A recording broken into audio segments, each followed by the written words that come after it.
Hello students, we are reading chapter 4 materials, metal and non-metal. So let's start from page number 46. Have you seen wooden bells in temples? Can you give a reason? The things made of metal produce a ringing sound when struck hard. Suppose you have two boxes similar in appearance, one made of wood and the other of metal. Can you tell which box is made of metal by striking both the boxes? Since metals produce ringing sound, they are said to be sonorous. Sonorous means होता है गुंजायमान, मतलब गूंजना. The materials other than metals are not sonorous. After performing the above activities, we can say that some materials are hard, lustrous, malleable, ductile, sonorous, and good conductor of heat and electricity. The materials which generally possesses these properties are called metals. The examples of metals are iron, copper, aluminium, calcium, magnesium, etc. In contrast, materials like coal and sulfur are soft and dull in appearance. They break down into a powdery mass on tapping with a hammer. They are not sonorous and are poor conductors of heat and electricity. These materials are called non-metals. The example of non-metals are sulfur, carbon, oxygen, phosphorus, etc. Okay तो ये यहाँ बताया जा रहा है कि आपने कभी वुडन बेल देखी है टेम्पल में? वुडन मतलब लकड़ी से बनी हुई घंटी लटकी रहती है मंदिरों में, है ना? ऐसा तो नहीं होता, वहां पर मेटल की बेल्स होती हैं. ठीक है, तो इसका रीजन क्या हो सकता है? क्या आप रीजन दे सकते हैं?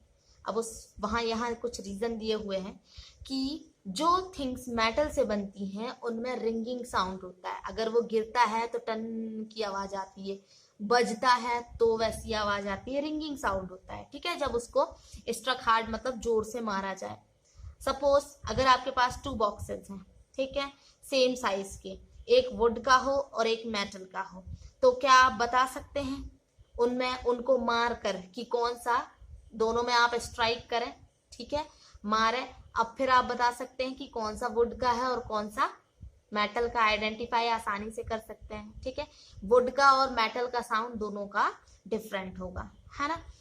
मेटल जो है क्या करता है? रिंगिंग साउंड प्रोड्यूस करता है ना? इसीलिए हम इसको सोनोरस कहते हैं. ठीक है, सोनोरस मीन्स होता है गुंजायमान, मतलब गूंजने वाला. ठीक है, और मेटल्स के अलावा दूसरे जो मटेरियल हैं वो सोनोरस नहीं होते हैं. ठीक है, अब इतना सब पढ़ने के बाद पता ये चला कि हम ये कह सकते हैं कि कुछ मटेरियल जो हार्ड होते हैं, लस्ट्रस होते हैं मतलब चमकीले, मैलेबल होते हैं मीन्स पिटवा या वर्धमान उनको कहा जाता है. ठीक है, डक्टाइल होते हैं मीन्स तनने वाले होते हैं, सोनोरस मतलब गूंजने वाले होते हैं. तो ये जो है गुड कंडक्ट्स और गुड कंडक्टर्स होते हैं. मेटल्स के बारे में बताया जा रहा है कि मेटल आपकी हार्ड होते हैं, लस्ट्रस होते हैं, मैलेबल होते हैं, डक्टाइल होते हैं, सोनोरस होते हैं और गुड कंडक्टर होते हैं हीट और इलेक्ट्रिसिटी के. ठीक है, मटेरियल्स, ये जो मटेरियल्स हैं, है ना, जो भी मटेरियल है उनमें अगर ये सारी क्वालिटीज पाई जाती हैं, ठीक है, ये सारी प्रॉपर्टीज अगर उनमें मिलती हैं तो वो क्या कहलाएंगे? मेटल कहलाएंगे. The material which generally possesses these property are called metal, मतलब ये प्रॉपर्टीज उनमें होनी चाहिए.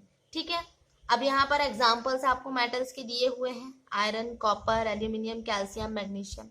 ठीक है, अब वहीं दूसरी तरफ देखें कि अगर कोल और सल्फर की बात की जाए तो ये क्या होते हैं? सॉफ्ट होते हैं, डल होते हैं, चमकीले तो होते नहीं, है ना, और ये आसानी से टूट जाते हैं या पिस जाते हैं पाउडर की तरह, है ना, अगर इनमें हैमर से क्या किया जाए? अटैक किया जाए. ठीक है, ये सोनोरस भी नहीं होते हैं, है ना, गूंजते भी नहीं है, और पुअर कंडक्टर होते हैं ये हीट और इलेक्ट्रिसिटी के.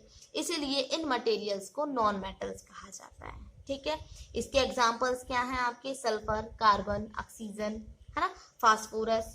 ओके, अब कुछ मेटल्स ऐसे भी हैं जो अपवाद टाइप के हैं, समझ लो. कुछ मेटल्स जैसे सोडियम और पोटेशियम, ये मेटल जो है ये मेटल की श्रेणी में तो आते हैं पर ये बहुत सॉफ्ट होते हैं और आसानी से चाकू से काटे जा सकते हैं.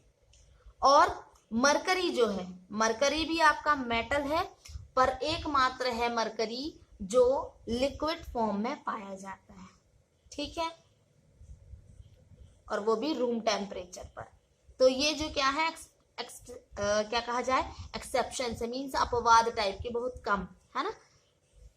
Now chemical properties of metal and non metals. So see, reaction with oxygen, chemical properties है ये, chemical, okay. Reaction with oxygen, you are familiar with the phenomenon of rusting of iron. Recall the reaction by which rust is formed. You had performed in class 7th an activity burning a magnesium ribbon in air. यहाँ पे बताया जा रहा है chemical reaction के बारे में कि इन क्लास 7th में आपने एक एक्टिविटी करके देखी, मैग्नीशियम रिबन को एयर की प्रेजेंस में, है ना, जलाकर उसको देखा, ठीक है।